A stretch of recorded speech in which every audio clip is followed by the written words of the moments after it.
हरे कृष्णा। मेरा नाम है अर्चना। मैं आप सभी का स्वागत करती हूँ हमारे इस चैनल पर रिलीजियस टू स्पिरिचुअल। यहाँ पर हम बातें करते हैं स्पिरिचुअलिटी के बारे में, कोशिश करते हैं अपने मन में छुपे हुए सवालों के जवाब ढूंढने की। भगवत गीता से बेहतर क्या हो सकता है, जहाँ श्री कृष्ण स्वयं हमारे सवालों के जवाब देते हैं और हमारा मार्गदर्शन करते हैं। आइए पढ़ते हैं प्रथम अध्याय के श्लोक 16, 17 और 18 को। अनंत विजयम राजा कुंती पुत्रो युधिष्ठिराः नकुलः सहदेवश्च सुघोषमणि पुष्पकौ काश्यश्च परमेश्वासः शिखण्डी च महारथाः धृष्टद्युम्नो विराटश्च सात्यकिश्च पराजिताः द्रुपदो द्रौपदेयाश्च सर्वशः पृथिवीपते सौभद्रश्च महाबाहो शंखानद्मो पृथक् पृथक्। आइए इन श्लोकों का अर्थ समझते हैं। यहाँ पर पांडवों की सेना की तरफ से सभी योद्धाओं ने अलग अलग शंख बजाए। राजा युधिष्ठिर ने अनंत विजय नामक शंख बजाया।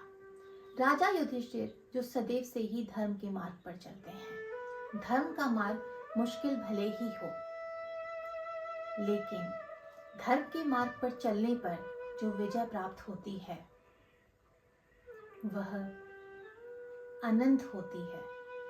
इसीलिए उनके शंख का नाम अनंत विजय है। ये विजय लॉन्ग लास्टिंग होती है, कभी खत्म ना होने वाली होती है। नकुल ने जो शंख बजाया उसे सुघोष कहते हैं। सुघोष का अर्थ होता है मधुर वाणी।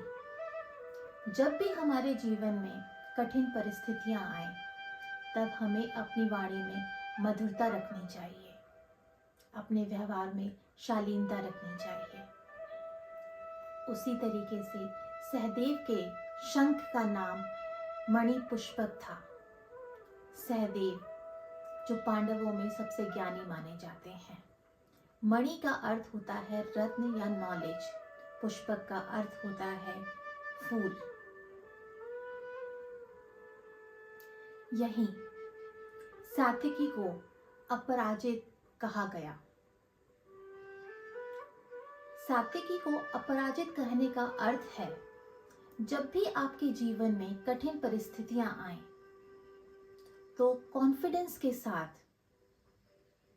अपने आप पर विश्वास रखकर उन परिस्थितियों का सामना करें और अपने जीवन में सदैव अपराजित रहें।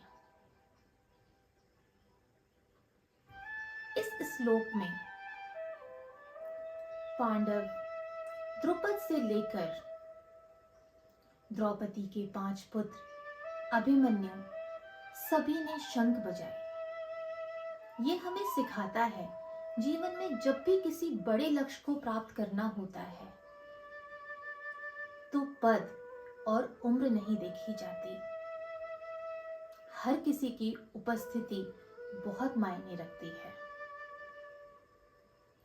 जब सभी पांडवों ने और पांडवों की सेना के विभिन्न योद्धाओं ने शंख बजाए तो इन शंखों से निकलने वाली ध्वनि ने सारे वातावरण को पवित्र कर दिया।